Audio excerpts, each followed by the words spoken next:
Corner pantries are bad, and here's why. Corners like this are expensive. These spaces take a special type of cabinet to utilize the inside space. Cabinets are considered to be finished carpentry. They are precise and square. But sometimes the framing in corners isn't square, and that can be expensive. So to solve these problems, developers ensure there are dead-end walls in their kitchens. These walls allow cabinet installers to slide cabinets into spaces square. These cabinets now only have to reference the wall behind them, and this reduces installation time and need for expert installers.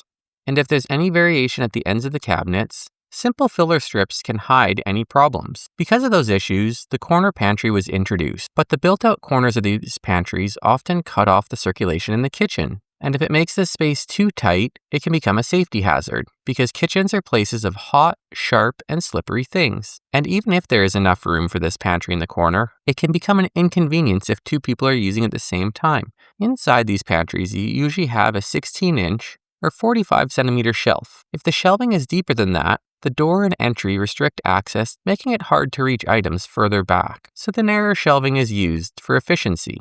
But this inside corner is cumbersome, and you're always moving other things out of the way to get to the things that you need. This can also lead to waste, because when you don't know what's in the back of your pantry, things can expire without you knowing. The only valuable storage are these two spaces, and if you add up the standing room, this hard-to-reach corner, and the area for the framing, nearly 60% of the space taken up by the corner pantry is unusable. So let's try and fix this plan to elevate the space and consider the challenges that developers have already identified. In this kitchen, there are 4 volumes of millwork. 1, 2, 3, and 4. We'll keep 1 where it is, move 2 over here, shift this part of 2 over here, and shift 3 onto this wall. Lastly, we move the island space over here, and we get something like this.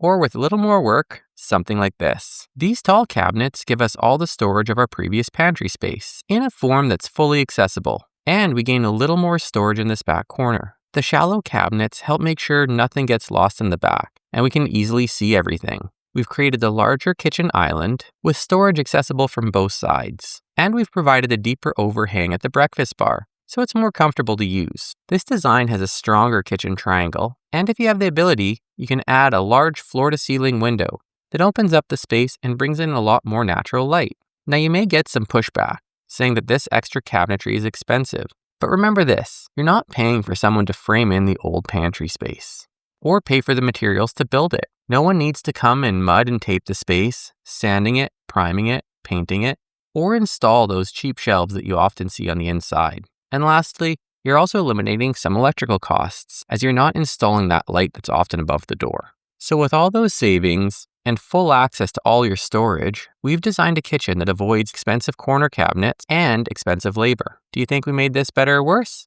Let me know in the comments below.